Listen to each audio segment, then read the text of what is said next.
Jyoti bhai, I was part of a member of this task force that has submitted the report back in January 2026. So, and that was led by Mr. Zaidi Sattar, we report G, that. Hmm, So we had one VAT specialist like Mr. Zaid Hussain Khan. So he was leading the team, and I tried to assist him in many different ways. And I feel G, really honored with আসলে যেহেতু আমাদের শ্রদ্ধেয় রোগ sir আছেন, যিনি আসলে VAT expert. আমি কিন্তু লার্নার ভাইয়া, হ্যাঁ। ফাহিম ভাই হয়তো বলতে উনি একটু কম জানে, আমি তার থেকে হয়তো একটু বেশি হয়তো জানি, বাট কিন্তু স্যার যেখানে আছেন এখানে ভ্যাট নিয়ে কথা বলাটা আসলে মুশকিল, হ্যাঁ, কারণ হি ইজ দ্য অথরিটি আর কি। তো নেভার দিলেস তো এখানে আসলে যদি ভাই আমাদের ট্রান্সফরমেশনটা দেখতে হবে ভ্যাট সিস্টেমে 1991 থেকে, যখন দি দেন ফাইন্যান্স মিনিস্টার প্রয়াত সাইফুর রহমান সাহেব বাংলাদেশে ভ্যাটটা ইমপ্লিমেন্ট করা শুরু করলেন। তো এই 91 থেকে যখন আমরা 2019-এ গিয়ে একটা ট্রান্সফরমেশন দেখি ভিএটি অ্যাক্টে, যেখানে ভ্যাট অ্যাক্ট 2012 ওই সময় গভর্নমেন্ট ইমপ্লিমেন্ট করে আর কি। তো এখন দেখেন যেটা 91-এ ছিল আপনার আগে সেলস ট্যাক্স বা এরকম ছিল, বাট 91 থেকে কিন্তু ভ্যাটটা আসলো। এখন আমাদের এই রেভিনিউ প্রায় 37 থেকে 38%, যেটা আমাদের লেটেস্ট স্ট্যাটিস্টিক্স, কারণ এনবিআর এর স্ট্যাটিস্টিক্স তো আপনি খুব বেশি অ্যাভেলেবেল না পাবলিকলি, অ্যানুয়াল রিপোর্টও পাবলিশ হয় না, যেখানে দেখবেন আমাদের যে টোটাল 3 লাখ 70,000 কোটি মতো কালেক্ট হয়েছিল মানে গত বছর 24-25-এ, তার মধ্যে 1,41,000 কোটি টাকা কালেক্ট হয়েছে শুধু ভ্যাট থেকে, নট কাস্টমস পার্ট থেকে আর ইনকাম ট্যাক্স পার্ট থেকে। তার মানে প্রায় 37 to 38% কিন্তু এখান থেকে কিন্তু কালেক্ট হয়েছে। সো দেখেন, তাহলে ভ্যাট কিন্তু আমাদের একটা significant part of our revenue, এবং ওভার দ্য ইয়ার্স তার কিন্তু কন্ট্রিবিউশন কিন্তু কমেনি, এটা ওভার দ্য ইয়ার্স কিন্তু বেড়ে গেছে। তো তাহলে এই যে একটা আমাদের একটা পার্সপেক্টিভ যেটা আপনি শুরু করেছেন, যে আসলে আমাদের কালেক্ট করার কথা কত ছিল আর আমরা আসলে কালেক্ট করছি কত। তো হোয়াট ইজ দ্য গ্যাপ, যেটা আমরা মানে যদি 1% হিসেব করে আপনি যেটা দেখালেন, সেখানে আমরা আছি 0.3-তে। তো আপনার কাছে অ্যাপারেন্টলি মনে হচ্ছে 0.7 is the gap. So unfortunately আমরা আসলে একটা সময় পেয়েছিলাম 2019 সালে, যখন আইনটাকে সংস্কার করা হয়েছিল, মানে ভ্যাট আইনটাকে সংস্কার করা হয়েছিল। ওই সময় কিন্তু এই যে আজকে আপনি প্রশ্নটা তুলছেন যে আমরা একটা ইউনিফর্ম রেটে যেতে পারি কিনা, প্রথম প্রশ্নটা যেটা আপনি করেছেন যে স্ট্যান্ডার্ড রেটে, আমরা কিন্তু সেই স্ট্যান্ডার্ড রেটে যেতে পারিনি। আমরা কিন্তু ওই রেটকে ভেঙে মানে মাল্টিপল রেট কিন্তু আমরা করে ফেলেছি। আমরা ওই যে স্ট্রাকচার, যে প্রিন্সিপাল নিয়ে আমরা ভিএটি আইনটা করতে চেয়েছিলাম 2019 সালে, সেই আইনের মধ্যে কিন্তু আমরা নাই। আমরা করেছে কি, আমরা আবার সেই অতীতের যে ভ্যাট আইন 1991 সালের আইনের যে আদল, সেই আদলেই কিন্তু ফেরত গেছি। আমরা কিন্তু প্রোগ্রেস করিনি, আমি বলবো বরঞ্চ আমরা ওই 91 সালের আইনে কিন্তু মানে বাইফার আমরা কিন্তু ফেরত গেছি। তাহলে আমাদের যে ওভারঅল যে সিস্টেম, এই সিস্টেমের মধ্যে যখনই আমরা আসলে সিঙ্গেল রেট নিয়ে কথা বলবো, তখন আমরা খালি উদাহরণ দিই বিভিন্ন দেশে তো সিঙ্গেল রেট আছে। আমরা বর্তমান বাস্তবতায় বাংলাদেশের ব্যবসায়ীরা কিভাবে ব্যবসা করে, কোন জায়গা থেকে আমাদের ইকোনমিক ড্রাইভার, ধরো আমরা তো অনেকে বলি আমরা এসএমই লেড ইকোনমি। তাহলে এসএমই যারা আছে, মানে আমার যে স্মল অ্যান্ড মিডিয়ার অথবা সিএমএসএমই, তাদের সেই সক্ষমতাটা আছে কিনা যে ভ্যাটের যে ডকুমেন্টেশন কমপ্লায়েন্সেস এগুলো রাখা, এবং দিনের শেষে গিয়ে পাবলিক অ্যাওয়ারনেস, যে আমি যখন কোনো একটা দোকানে যাই, তখন আমি যে একটা যে ভ্যাট দিচ্ছি, ভ্যাটের রিসিপ্ট নেওয়া, এই যে অ্যাওয়ারনেস, এটা কতটুকু আছে। এই সমস্ত বিষয়গুলো বিবেচনা করে আমাদের যে রেট ফ্রেমিং, এবং আমাদের যারা বিজনেস চেম্বার বা অ্যাসোসিয়েশন আছে তারাও কি এগ্রি করছে কিনা, এই সমস্ত জায়গায় সেন্সিটাইজেশন না করে আমরা খালি রেট, খালি প্লাস এন্ড মাইনাসেস করতে চাই। এবং আমাদের বর্তমান চেয়ারম্যান মহোদয়েরও একটা বক্তব্য আছে যে উনি চাচ্ছেন 15% রেটে নিয়ে যেতে। তাহলে এখন মেইন কোয়েশ্চেন আসবে, আসলে যদি আমাদের যেহেতু বাংলাদেশ নিয়ে আমরা কথা বলছি, 15% রেট বাংলাদেশের মতো ইকোনমিতে আসলে অ্যাবজর্ব করতে পারবে কিনা।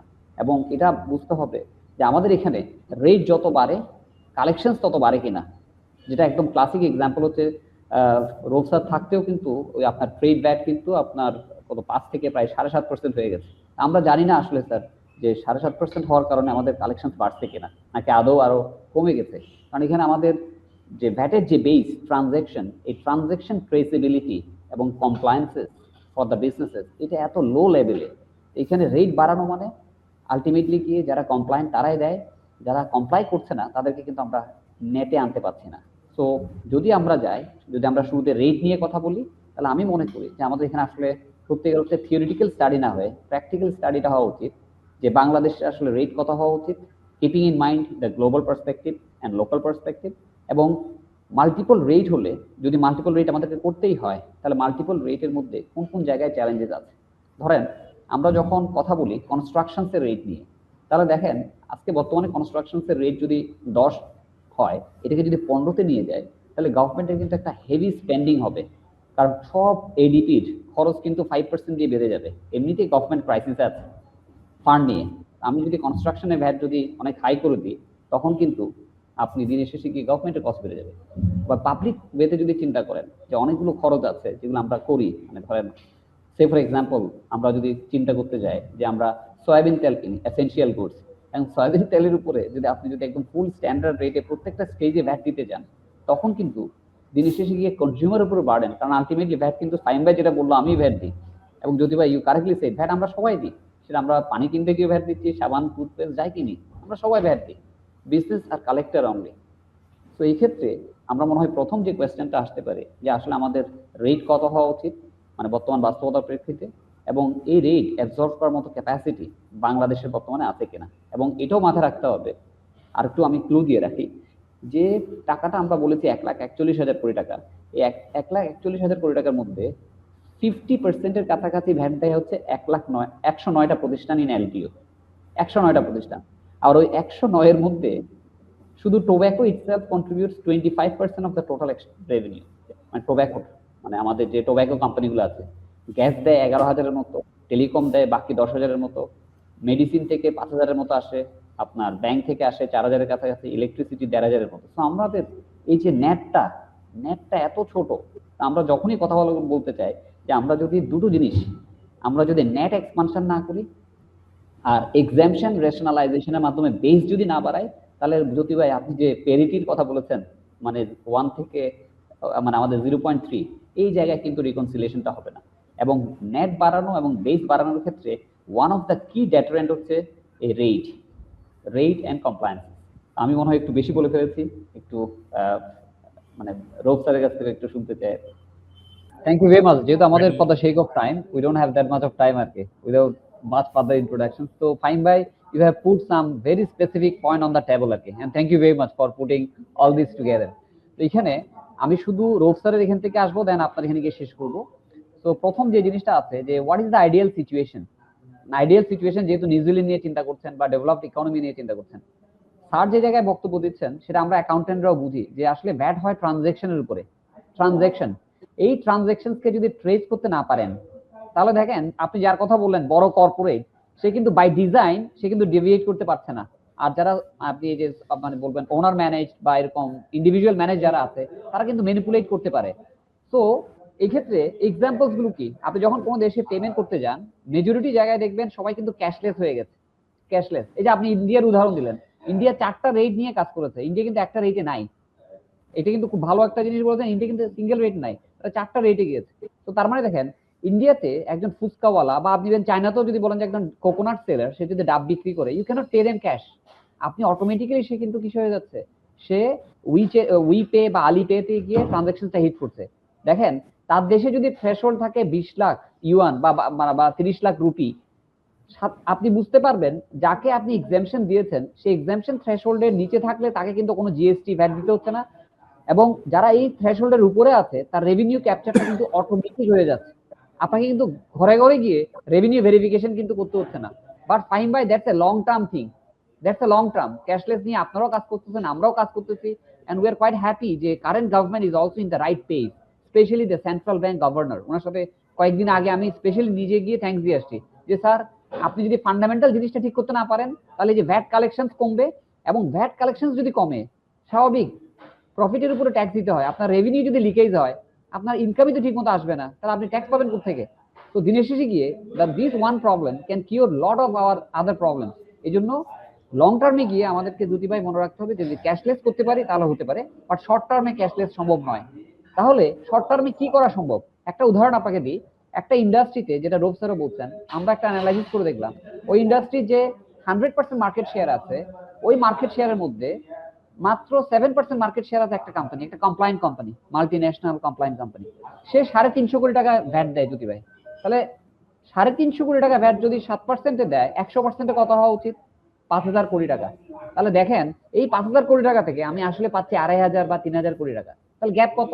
তাহলে একটা ইন্ডাস্ট্রিতে বা সেক্টরে যদি আপনি গ্যাপ অ্যানালাইসিস করেন, করে এই যে স্যার যেরকম বললো যে আমরা যদি ওই ইন্ডাস্ট্রি নিয়ে কাজ করি, তাহলে বড় একটা অংশ কিন্তু নিয়ে আসবো। 2,000 কোটি টাকা আমার আনতে কতজন ভ্যাট পেয়ারের কাছে ছুটতে হবে, কারণ আমাকে লো হ্যাঙ্গিং ফ্রুট গুলো কিন্তু আগে নিতে হবে, মিড টার্ম লং টার্মের কথা আমি পরে চিন্তা করবো। স্যার কথা বলছে ইনভয়েস অটোমেশন নিয়ে। I appreciate invoice automation is the কি থিং, কিন্তু ইনভয়েস অটোমেশনের ক্ষেত্রে অন্যান্য দেশ কিভাবে এগিয়েছে, ওরাও কিন্তু ইনভয়েস অটোমেশনের ক্ষেত্রে যেভাবে গিয়েছে একটা থ্রেশহোল্ড দিয়ে গিয়েছে। আমাদের দেশে যেটা হবে, ইনভয়েস অটোমেশন যদি করতে দেন তাহলে দেখবেন কমপ্লায়েন্ট কোম্পানিকে দিয়ে ইনভয়েস অটোমেশন শুরু হবে। ও in connivance with the VAT authority যতটুকু সেল ভ্যাট রিটার্নে দেখাবে অতটুকু অটোমেট করবে। নাহলে কোন সিস্টেম দিয়ে আপনি কনফার্ম করবেন যে ভাই যতটুকু ইনভয়েস সিস্টেম থেকে রেজ হয়েছে এটার উপর ভ্যাট হচ্ছে, কারণ ক্যাশ সেল তো আছে। তো আপনি ইনভয়েস অটোমেশন করেও আমরা একটা লেভেল পর্যন্ত যেতে পারবো, বাট পুরো পাজলটা কিন্তু সলভ করতে পারবো না বাকি জিনিস যেগুলো আছে এগুলোকে যদি কনসিডারেশনে না নিই। তো এই জন্য আমি মনে করি যে কথাটা হচ্ছে ফাইম ভাই, ইউ আর অ্যাবসলিউটলি রাইট, যে আমাদের এখানে রেট নিয়ে চিন্তা করলে মাল্টিপল রেট নিয়ে চিন্তা করতে হবে, সেটা বেস্ট কেস বলি বা বেস্ট এক্সাম্পল বলি যেটাই হোক, এবং লেভেল প্লেইং ফিল্ডটা এনশিওর না করলে ট্যাক্সের যে ইকুইটি প্রিন্সিপাল, এই ইকুইটি প্রিন্সিপালস কিন্তু এস্টাবলিশ হবে না। এবং আমাদেরকে এবারও আমরা বলেছি যে দেখেন, যখন নতুন আইন হয় তখন আপনি স্বপ্ন দেখিয়েছেন যে আপনি সব ভালো ভালো কাজগুলো করবেন। একটা উদাহরণ হিসেবে বলি যে আমরা যখন ভ্যাটের সিস্টেম বলি, যে বলতে ভাই আপনি একটা কিনছেন, কেনার সময় যদি আপনি ভ্যাট না পান আপনার পকেট থেকে গ্রস আপ করে দিয়ে দেন 7.5% বা 10%, নিজের পকেট থেকে দিয়ে দেন। কিন্তু সরকারকে এটা ভাবছে না যে ভাই এটা গ্রস আপ করে দেওয়ার পর আমার প্রোডাক্টের কস্ট কোথায় যাচ্ছে, আলটিমেটলি কি it is added up in the product cost. আর তারপর আপনি বলছেন এলডিসি গ্রাজুয়েশনের ভয়, তাহলে ও কম্পিটিটিভ হবে কিভাবে? বিজনেস বিজনেস কম্পিটিটিভ হওয়ার সুযোগ নাই, কারণ আলটিমেটলি গিয়ে তাকে যদি কমপ্লাই করতে হয় তাহলে তাকে কিন্তু কি করতে হচ্ছে, এই কস্টটাকে কিন্তু অ্যাড আপ করে দিতে হচ্ছে। তো ইন সামারি যদি জ্যোতি ভাই আমি বলি, আমরা যদি রেট নিয়ে কাজ করি তাহলে আমাদেরকে চিন্তা করতে হবে মাল্টিপল রেটের ইস্যুটা আমাদের এখানে আনতে হবে। এটা নিয়ে কোনো দ্বিমত নাই, single rate will never solve the problem in Bangladesh. আর এখানে স্যারকে আমি একটু বলি যে স্যার আমরা যখন বেস এক্সপানশন বলি এবং নেট বলি দুটো কনসেপ্ট থাকে। বেস হচ্ছে যেখানে যেখানে সরকার এখন এক্সামশন দিয়েছে, এক্সামশন আমাকে একটু হোলিস্টিক্যালি দেখতে হবে।